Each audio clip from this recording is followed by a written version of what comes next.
इस वक्त 22,450 के स्तर पर हम देख रहे हैं निफ्टी ट्रेड करता हुआ। क्लियरली साइंस है दिन की ऊंचाई से फिसलता हुआ बाजार स्क्रीन पर नजर आ रहा है। बैंक निफ्टी में करीब 150 अंकों की मजबूती जरूर है, लेकिन निफ्टी जो है ऊपरी स्तरों से फिसलता हुआ 22,450 के इर्द गिर्द इस वक्त ट्रेड करता हुआ। 48,200 के ऊपर बैंक निफ्टी में बैंक्स फाइनेंशियल से आज काफी हद तक बाजार को सपोर्ट मिलता हुआ दिख रहा है।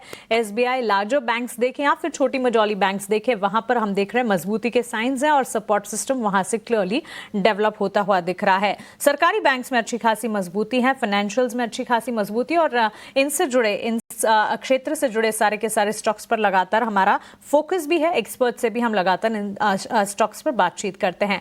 आईटी पैक नरमी है और ये नरमी जारी रही है। कल के सत्र में भी हमने देखा था लिटरली आईटी सेक्टर जो है बैक सीट पर बैठा हुआ इस वक्त। ग्लोबल कंसर्न्स भी हैं जो कि डोमेस्टिक आईटी प्लेयर्स को परेशान कर रहे हैं। विप्रो, इन्फोसिस जैसे स्टॉक्स में कमजोरी है। मिड कैप आईटी स्टॉक्स में भी बिकवाली का दबाव। रियल एस्टेट और ऑटो शेयरों में गिरावट हावी होती हुई नजर आ रही है। खासतौर से अगर आप देखेंगे टाटा मोटर्स में बिकवाली का दबाव है। ऑटो के साथ ऑटो एंसरी को भी जोड़ दीजिएगा, वहां पर भी कमजोरी के साइंस हैं और क्लियरली ये कमजोरी जो है वो डेवलप होती हुई और आगे एस्केलेट होती हुई ही नजर आ रही है। रियल्टी पैक है वो भी आज बैक सीट पर बैठा है। सो क्लियरली ट्रंकेटेड वीक है। कल होली के त्योहार, रंगोत्सव के त्योहार के चलते भारतीय बाजार बंद रहेंगे। उससे ठीक पहले आज कह सकते हैं कि हफ्ते का आखिरी ट्रेडिंग सेशन वॉलेटाइल है। मार्केट्स निफ्टी फिलहाल संभलने की कोशिश में नाकामयाब, लेकिन बैंक निफ्टी से मजबूती देखने को मिली है।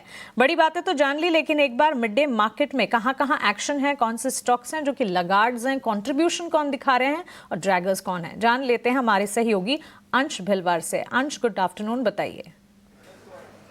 Good afternoon Mansi. तो बाजार भी आज होली खेलता हुआ नजर आ रहा है। निफ्टी लाल गुलाल के साथ तो निफ्टी बैंक हरे गुलाल के साथ।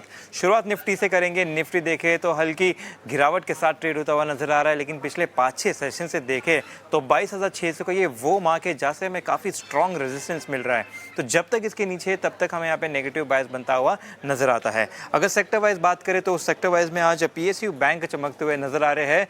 अगर इसके स्टॉक्स भी देखें तो यहाँ पे bank of Baroda, Punjab national bank और एसबीआई जैसे स्टॉक्स नजर आ रहे हैं जिसमें कुछ खरीदारी होती हुई नजर आ रही है।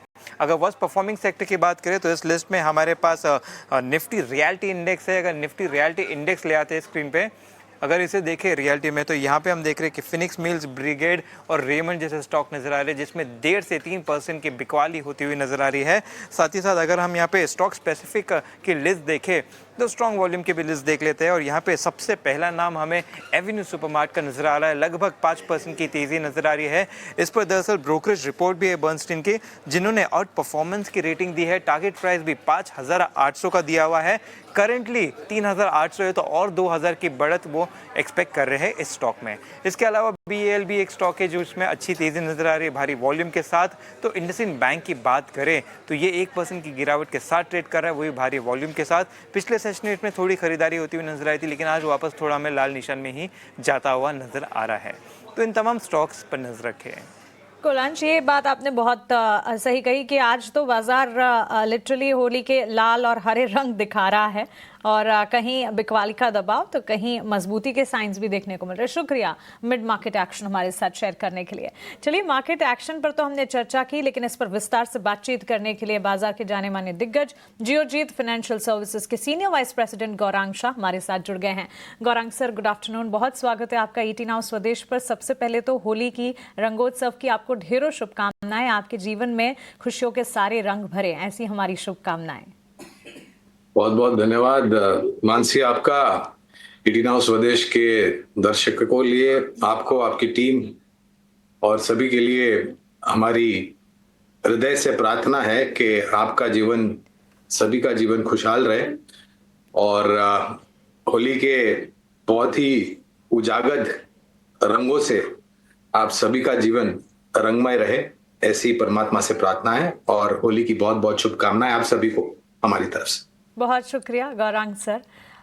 सर, भारतीय बाजार में भी अब उम्मीद तो यही है, इनफैक्ट नारा भी हमें लगा रहे हैं कि हरा रंग दिखे और लाल रंग जो है वो छटे लेकिन बाजार वॉलेटाइल सेंटिमेंट्स दिखा भी रहा है। अब क्या भी करें, ग्लोबल मार्केट से भी अनिश्चितताएं हैं। भारतीय बाजार वैसे कुछ तमाम ट्रिगर्स हैं जो कि पॉजिटिव होना चाहें तो हो सकते हैं। अभी इन्फ्लेशन का प्रिंट आया था, महंगाई को लेकर जो तकलीफें चिंताएं कम होती नजर आ रही है। एफआईएस की वापसी का तो अब भी इंतजार है, लेकिन इस वक्त डेटा जो है कुछ कुछ अब पॉजिटिव आना शुरू भी हुए हैं।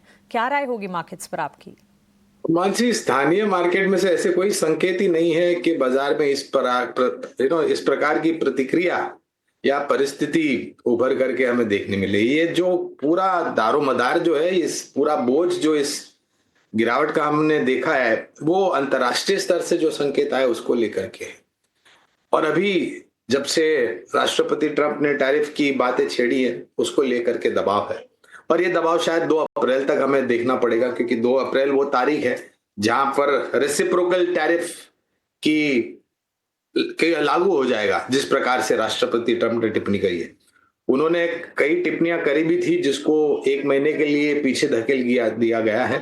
तो अब देखना पड़ेगा कि किस प्रकार की परिस्थिति उभर करके आती है। लेकिन एक सही बात आपने भी कही, महंगाई दर काबू में आ रही है। जो अभी जो आंकड़े हमने देखे हैं, ब्याज दरों में कटौती की जारी रहेगी आने वाले समय में। महंगाई दर अगर नियंत्रण में रही, 10 अप्रैल से अगले महीने चौथी और आखिरी तिमाही के नतीजे आना शुरू हो जाएंगे। वहां पर रंग और रुझान थोड़ा और बेहतर हो, ऐसा हमारा अनुमान है। और विदेशी संस्थागत निवेशकों की तरफ से जो भारी मात्रा में बिकवाली हो रही थी मानसी, वो कहीं ना कहीं थोड़ी बहुत नरम पड़ती हुई नजर आती है और कुछ दिनों में खरीदारी भी नजर दिखाई देती है हमें। तो यहां से उभरने के लिए समय लगेगा।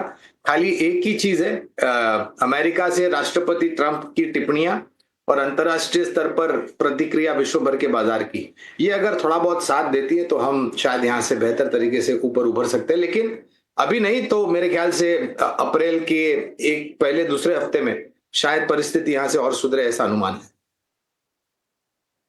उम्मीद सभी यही कर रहे हैं कि परिस्थितियां अब यहां से सुधरती नजर आएं आने वाले कुछ तिमाहियों में। लेकिन गौरांग सर, साथ ही ऑयल मार्केटिंग कंपनियां, ऑयल रिफाइनिंग काउंटर्स पिछले कुछ दिनों से अब फोकस रेडार पर है। कच्चे तेल की चाल से लिटरल ताल्लुक रहता है और कच्चे तेल की चाल हमने पिछले दिनों Brent crude $69 a barrel to $71 a barrel के आसपास देखा है। आज ही के सत्र में अगर देखेंगे, ONGC, oil India, oil refining counters जैसे MRPL, चेन्नई पेट्रो में अच्छा खासा एक्शन देखने को मिल रहा है। क्या इस पर कोई सेंटिमेंट्स डेवलप होते हुए आपको नजर आते हैं? जी, ये ऑयल मार्केटिंग कंपनीज और ऑयल एक्सप्लोरेशन कंपनीज, इन पर सकारात्मक सा रुझान कच्चे तेल के दाम जो नीचे आ रहे हैं वो तब दिखाई देगा जब ये निरंतर नीचे की तरफ रहे। हफ्ते में 4 दिन या हफ्ते में 6 दिन या फिर 1 हफ्ते अगर या 2 हफ्ते भी अगर दाम नीचे रहते हैं तो इतना कोई प्रभाव नहीं पड़ता है।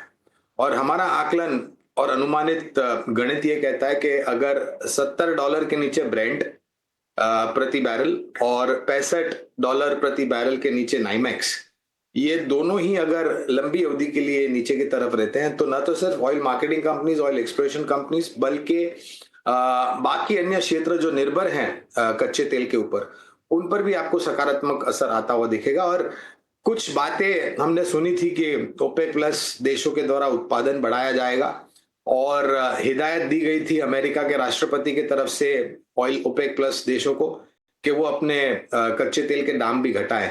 तो लंबी अवधि के लिए अगर नीचे रहते हैं तो सकारात्मक, और हमारे भारत जैसे देश को तो इसका और भी लाभ मिलेगा। Gaurang sir, I hear you there and accept it also कि कच्चे तेल की चाल को नियंत्रण में रहना होगा। इनफैक्ट उबाल कम हो और लगातार $70 प्रति बैरल के नीचे अगर ट्रेड करता दिखे तब oil marketing, oil refining counters पर ज्यादा कन्विक्शन बन सकता है। चलिए